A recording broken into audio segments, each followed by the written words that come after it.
Hello, and welcome back to the Almanac Comicopia. We've got something a little different this time around. This is our first Extra!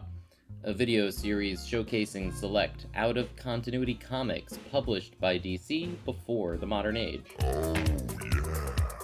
Baby. Every day can be Valentine's Day when you're reading Secret Hearts. Secret Hearts was a highly successful romance series originally published in 1949. Stories were entirely disconnected, even within a single issue, excluding one run from issue 96 through 138. Jerry Conway, a prolific Justice League of America writer, actually penned a few stories towards the end of this comic's run. Let's dive in. Our first story, titled I Never Thought It'd End Like This, from issue number 143 of April of 1970, is presented by John Cilardo, Vince Coletta, and Irv Watanabe. Those are all new names for me as far as the art teams go. Well, here we are, honey. Well, do you like it? Oh, it's just lovely. It's just horrid. No! What's so horrifying? Fear not, this isn't horror. The place is simply squalid. What have I gotten myself into? How can I possibly live in this hovel? Boy, I wish she could see my apartment and know how much it costs. When I married John, I thought we'd have a wonderful future together. But now I've got to do something. Anything. Out for a walk now, our protagonist reminisces about the early days of her relationship, before her thoughts turn back to the apartment. We'd meet for lunch at the park, but I couldn't get over the feeling that fate had betrayed me. I should have better than this. John should have better. It isn't right, living in that box from day to day, while he works in that slave factory. It isn't right. Hello, darling! I think it's funny how happy he seems all the time. Hopefully it's wholesome, and because he just loves her so damned much. In the middle of the page, Marie continues to poke about the subject of her new apartment, while her husband, John, tries to kindly shut her down. In any case, what do you all think of the art? It's not really my cup of tea, but I'd be remiss not to mention that I think it's pretty good. Eventually, she backs off. Moving on. John offers Marie Some more drawings I did at work today. Had some free time during my coffee break. What a guy. Oh, they're beautiful. You're so sweet. I'm sorry I was being so horrible. Hey, watch it. What's come over you? I just love you, that's all. That wasn't all. John's drawings have given me an idea. A way out. Next scene. An art course? What were you thinking of? Do you know how much these things cost? Despite this initial reaction, it seems Marie's plan has borne fruit. Indeed, it has. John was a total natural, spending all his free time at the drawing desk. One day, he comes home with flowers when he should be working. Turns out he's sold some art and got a job for an advertising agent. At last! At last, at last, at last! Now we can get out of here and move to a nicer apartment, a nicer neighborhood. I wonder if the artists working on this issue found this as funny as I do. In the following months, John worked like a demon possessed with love for me. Everything he did was to make me happy. Yikes. Maybe she could consider that the same things make them both happy? And he's doing it for them both? Ugh. One night, Marie is reveling in the glory of their new apartment, when John reveals how Boss McGrew's hosting a social that night. But his workload means he can't go. Marie, deaf to her husband again, bullies him into going. She's focused on the material gains and ignores John saying, I'm too tired. Too much to do. Nonsense! Marie tells us how The party was a roaring success. I had a fabulous time. And John met a few very important people. he gets a new gig for Baby Powder's PR department. Okay. Marie and John continue these social outings, with Marie soon enough convinced. Our future was dependent upon our social life, and so I threw parties in turn for the people who would be most important to John's career and my life. However, it seems that Marie was not tracking her books too carefully. She realizes that her and John Haven't got that much money in the bank. Spending so much, I don't know what to do. Oh, poor John. Oh no! Desperate to recoup her losses, Marie turns her gaze to John's brilliant samples, thinking how, I'll give Martha Houseberry a call. Her husband's been wanting some of John's work for a long time. at the office, John's coworker directs his attention to how the boss wishes to see him, and promptly. I don't understand. You don't? I think I do. Yes. I think I do very well. Working for me isn't good enough for you. You have to work for my competitors as well. Poor John. Oh, my heart. I thought this was supposed to be a light, fun, kissy romp. John comes home, rightfully upset, demanding to speak with Marie. She asks how he was fired. Because of you, Marie. You! It's always been you. Everything's been for you. Nothing for us. But John, all I've ever thought about is you. You know that. John's spelling it out further here. He's lost the job he only got for Marie because of Marie. All you ever thought about was getting ahead. That's all our life together means to you. Marie realizes. It was true. It was all so horribly true. So she runs out into the street looking for... The man I wronged so terribly. Well, the story just kinda ends here, with Marie luckily finding John at their tree, and him seemingly forgiving her. This is a 0 out of 10 romance, but it wasn't terrible entertainment. If you beg to differ, please talk to me. I'm gonna move on. Next up is a triple-length story, Cry Soul, Cry Love, from issue number 147 from October of 1970. This time around, the story is presented by Frank Langford, another name I didn't know prior to doing this. Our story opens with sloppy high school drama. Cathy and Vinny have been going steady when she finds him smooching someone new. This a-hole! What a son of a gun! What are you doing here? What am I? You took me to this dance, remember? And then you leave me. Go off into a corner and make out with Jane. Doesn't going steady mean anything to you? Don't I mean anything? Why don't you guys clap along with the soundtrack and give it up for Asshole of the Year, Vinny, who begins to victim blame poor Cathy. I don't like your attitude, Cathy. You think you own people, just because of a few silly words. Going steady. Is that all they mean to you? You better believe it, sister. I'm not gonna tie myself to one girl when the whole world's waiting. Pretty bad, huh? Oh yeah, it gets worse. I asked you to go steady with me. Nobody ever said anything about me going steady with you.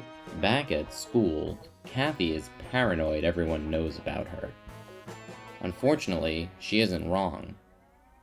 Thankfully, her male friends respect her space, and in seeing her off in a surprisingly feminist take, their leader reminds the lads, "We've all agreed that what Cathy doesn't need right now is another romance, especially one that'll involve any of the three of us. So it's hands off on Cathy, right? Right. All we want is what's good for her." That night, as the four friends gather on Cathy's porch, Mike suggests the Janis Joplin concert. Cool. And Cathy starts getting anxious. She's bringing everyone down. The lads leave shortly after, but Greg stays behind. Oh no. What a disaster! Ugh, he nervously tells her he's always meant to tell her something. And then Greg gets real close, indeed, going in for a kiss. Ew! I love you. I love you, Cathy. Love you. I graduate this year. We can go away, get married. Oh, Cathy. No, Greg. No! Cathy's rightfully overwhelmed by negative emotions, but stupid Greg thinks she just can't handle the idea of actually being loved or something like that. She flees the scene, rightfully citing the need for time to think. In her kitchen, she's distraught over how she needed these guys as her friends. My heart goes out to you, Cathy. By the by, if you've been in Cathy's shoes and want to share in the comments, I would love to hear your stories. After all, I didn't grow up as a girl. This page ends with Cathy getting a phone call from Vinny. The nerve! He wants her to go to the Janis Joplin show. You have the nerve to call me? Like nothing happened? You think you can turn my emotions on and off? You're an animal! An animal! And I hate you! Hell yeah, girl! Back on the porch, Cathy reflects on how the men in her life walk all over me like I was a doormat. But I've got feelings. I'm not just a machine. Good for Conway. It's then that Chuck, one of her 3 friends, shows back up. Oh dear. Chuck finds himself consoling Cathy while she questions why she can't have a nice, clean romance. Closing the distance in front of the big ol' moon, he speaks from the heart. Maybe it's because you're not the same as other girls. I know this line's from the heart because it's a shitty line that young people say all the time. He obviously cares for her because he keeps his agreement with the lads. Not for his friendship with them, but out of respect for Cathy, it seems. I sure hope he learns of what Greg did. Oh boy, I hope he learns. What a scandalous story. The following day, Mike, the 3rd boy, the one who vouched for the concert outing, and suggested to his buds that they shan't date Cathy, makes a pass at her in the cafeteria, suggesting they attend the concert together, wink wink. Cathy is busy swooning in the cafeteria, thinking to herself, At last, someone I can trust, someone I can love. Indeed, she is convinced. I love you, Mike. I love you. I love you. The new couple is making out after the show on Cathy's porch. When suddenly, Chuck arrives. For her own good, eh, Mike? For her own good. Is that why you broke the promise? That why you tricked Greg and me into leaving the field wide open for you to move in? Chuck socks Mike hard. Poor Cathy. You're both a couple of hypocrites. You both make me sick. Sheesh, Mike sucks. He doesn't come clean about the boys' agreement, and furthermore derides Chuck. Oh, poor Cathy. Days later, she's gushing to her friend at school about Mike, when she turns a corner to spot him smooching someone. Gross. Don't these kids have to get to class anyway? I have to mention, Jerry Conway is really selling Boys Suck in this issue. Why, Mike? Why? Why? Why not? I'm not tied to you. No strings attached, babe. So, the wild oats and all that? Did you really think I'd stay with just one girl? A guy like me? Now, come on. Seems like Cathy's considering becoming a lesbian. Somebody ought to tell her you can't just choose to be gay. It's over, Donna. Everything's over, and I can't take it anymore. I can't stand it. I'm through with boys. Through. In a surprising turn, Chuck finds Cathy sitting despondent by a scenic lake. But the scene doesn't start out romantic. Chuck! What's the matter, Cathy? Get stuck again? It serves you right, after the way you jump on anyone who comes along. Chuck lectures her some more and tries to say goodbye forever. But he soon realizes he's gone too far, deciding to take a seat next to Cathy to console her instead.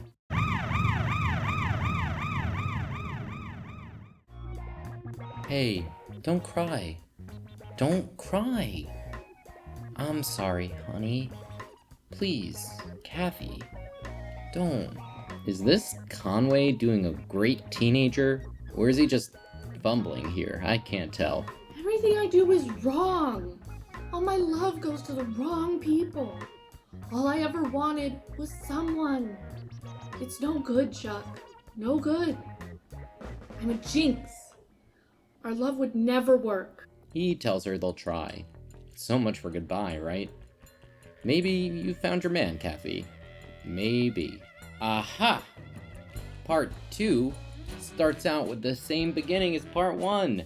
But Conway cleverly uses the narration to clue us in that this time the events will be from another person's perspective. That's fun. You watch Cathy run, Jane, and you know in your heart that you wish you could run with her. Run from yourself, from the life you lead. You didn't tell me you were going steady, Vinny. I didn't know. Oh, my heart. Poor Jane. I always get caught with the wrong boy. Always. It's wrong. It's all wrong. I always pick the wrong boy. The one's going steady. I'm nothing but a love thief. A love thief.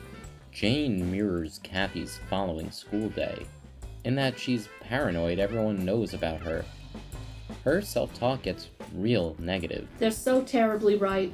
I do steal boys. Why do they always seek me out, though? Why am I always the one?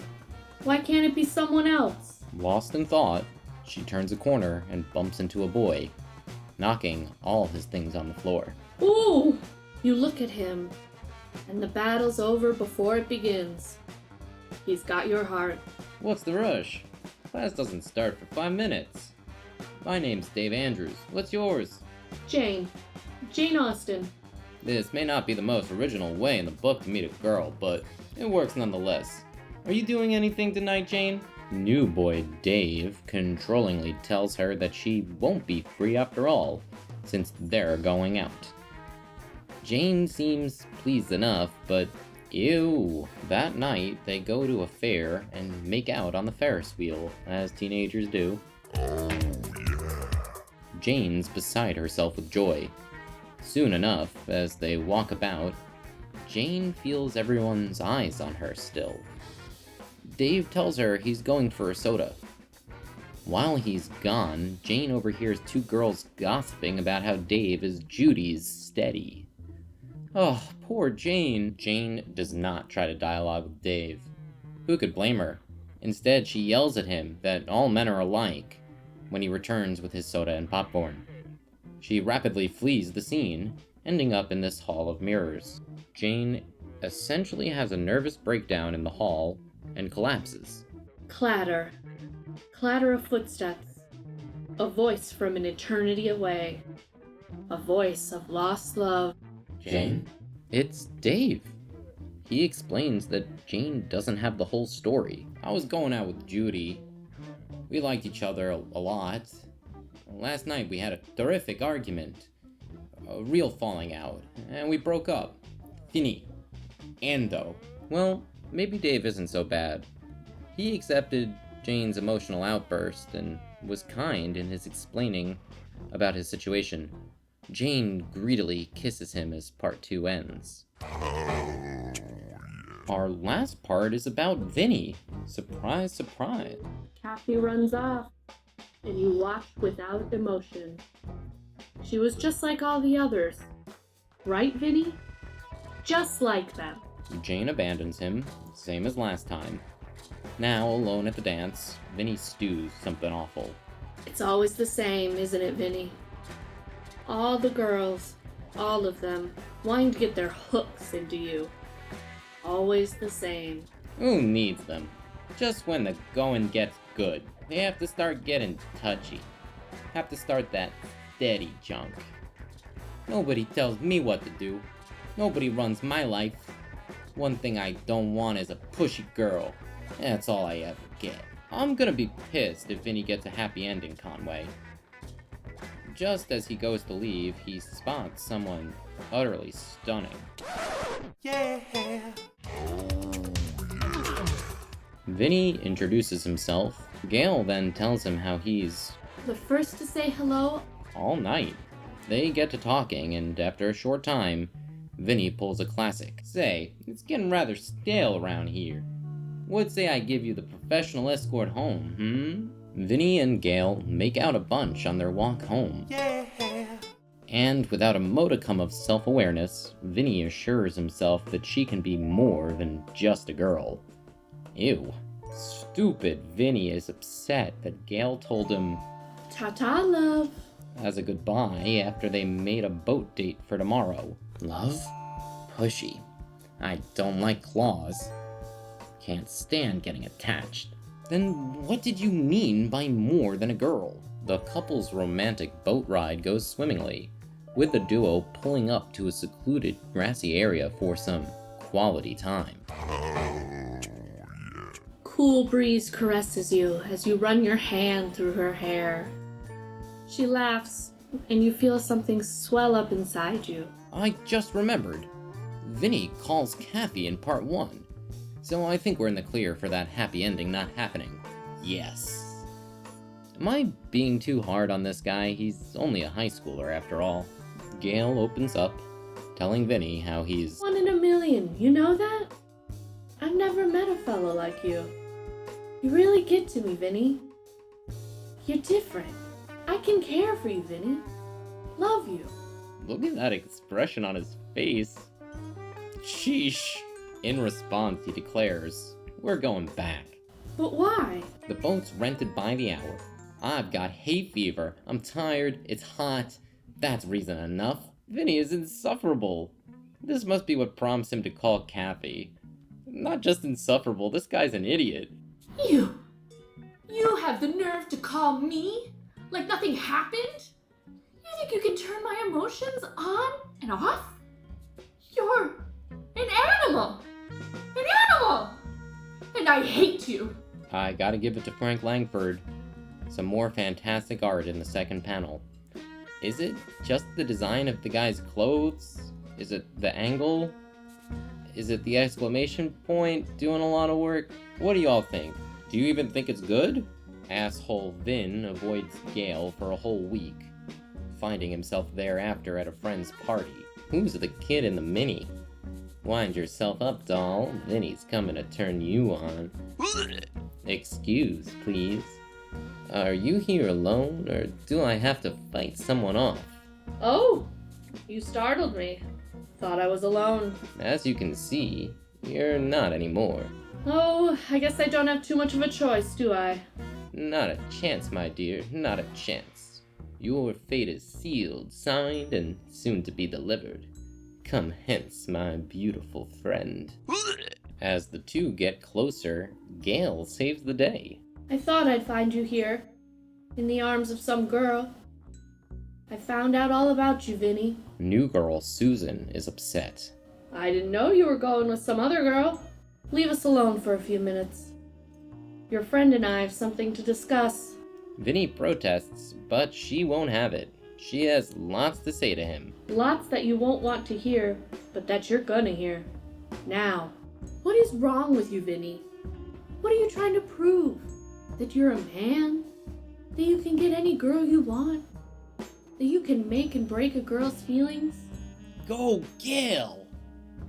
Vinny makes excuses, but she won't have any of it. You may be able to fool yourself, maybe even other people, but you can't fool me. You knew what you were doing. And when you really realized it, you knew you were in over your head. He tells her how it always seems to be going well when the hooks. You get your hooks in. No. That's not the way at all. Love isn't like that. It's something more than romance, more than going steady. After all these years, Vinny, you still don't know what it really means? For someone to get up in the morning with him on your mind, or her. No, Gail, no. Don't do it. Haven't you figured it out for yourself yet? I love you. I mean, really love you. And I think you love me. No, Jerry, no. Vinny doesn't get the happy ending, no. Well, actually, he and Gail do in panel. How long do you give them? I say a month. I give the whole story a 4 out of 10 for romance. I like Jane and Cathy's stories well enough. I'm gonna try to move on to the next issue now and forget all about Vinny. Issue number 149 from November of 1970 brings us the story David, presented by Alex Toth, Dick Giordano, and prolific letterer John Costanza. Our story opens with what looks like a failed surgery. A nurse spies... Lois! Lois! What's happened? Tell me, who? Shut up. Just shut up. Haven't you done enough already? If he dies, I'll kill you. Our protagonist questions a coworker what happened. Lois and her man were in a highway smash-up. People in the other car didn't make it. Your friend's just bruised, but the man with her. Her man's name is Dave Mason, by the way. Nurse Irene Vickers goes ballistic hearing the name. David! Oh, let go of me, please. Don't you see I must go to David? Please, let me go. Shattered dreams crumbled about me. Oh, David. David, what have I done to you? I sense a spicy backstory on its way. The same coworker proceeds to console her, wherein it's revealed that Irene and Dave had been engaged. All of this is my fault. Don't, Irene. You couldn't possibly have had anything to do with this accident. I'd rather not talk about it now. You understand. Sure, I understand.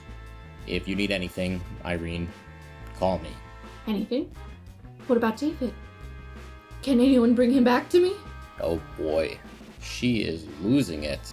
Irene has a flashback to a night at her friend Sylvia's party. She's busy rebuking a persistent Bob in the omitted panel, but he continues to be a royal creep. Come on now, honey. I came for a good time. Shut up. I hate you. Hate you. Get wrecked, son. He appeals to titular David, who sends him right into the pool. Irene runs off to cry about how the men of her life are frequently hurtful, but David inevitably finds her and takes her in his arms. I'm already noticing a trend in these stories. Maybe it's just the Conway ones. Anyway, Irene laments that no one will ever love her, prompting David to be the big corn. That's a pretty extreme statement for you to make to me, Irene, a fellow who first met you tonight, but who is nevertheless fallen fast. Oh, Dave. Dave! Here's a montage of their happy lives together, for however long that was. After more flashbacks of falling in love, Irene remembers how she asked David, as lovers sometimes do. Never leave me. But Irene of today grieves for this memory. It's all over now. David's dead. And it's all my fault. I'll give it to Conway. I'm hooked on the mystery angle here. I'm skipping the next flashback where Dave asks Irene to marry him on the beach. Boring. Here's the tea instead. Time passed in a rainbow of romance and happiness. My sister, Lois, flew into town from college to help me shop for my trousseau.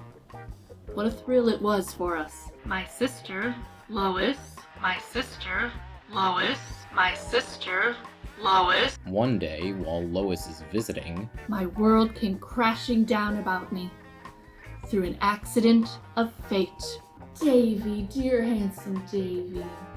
What's wrong? Did you get hurt? Let Mom's kiss it and make it better. Irene is already slipping off her ring as David pleads. Irene, I can explain. So, was he a cheater? Did the sister just sabotage? I don't myself know which camp I'm in, but I gotta turn the page to keep making the video so I don't have time to decide. Back to the present, and this story's conclusion. Good job, Jerry. You kept me with it till the very end. Makes me all that much more excited for your Justice League. I must say, the earlier issues must have been good practice for Jerry, since this is the best story so far. Anyway, Lois comes around the corner, disrupting Irene's spiral. David's alive, Irene. Just barely, and he's calling for you. Now! Lois reveals that she had gone to kiss him, and he pushed her back. Way to go, Dave. What a terrible sister. He was rushing to explain everything when he got into the wreck. This broke my heart, honestly. Reunited with David, although she thought she never would be. She clasps his hand. Irene? Is it you? Oh, yes, dear. Forgive me. Forgive? Nothing to forgive. I love you, honey. I give this one a 8 out of 10 for romance. This was a good story. Well, I'll say, that was pretty fun. If you were a fan of these stories at any point in your life, including after watching this video, do let me know. I am just so very curious about their intended audience, how outlandish the stories tended to be, all sorts of things really. And so far as recommendations, I'd say number 147 and number 149 are pretty good. Especially if you've never read a comic before, I would say that these are pretty good entry points. This Extra Extra has been brought to you by me, Troy, and Rachel! We're hoping you had an informative and enjoyable stint with us today on the Almanac Comicopia. If you're hungry for more content, make sure to subscribe to be notified when Chapter 2 drops. The Big Two's Beginnings, all about Superman and Batman, of course. Goodbye for now.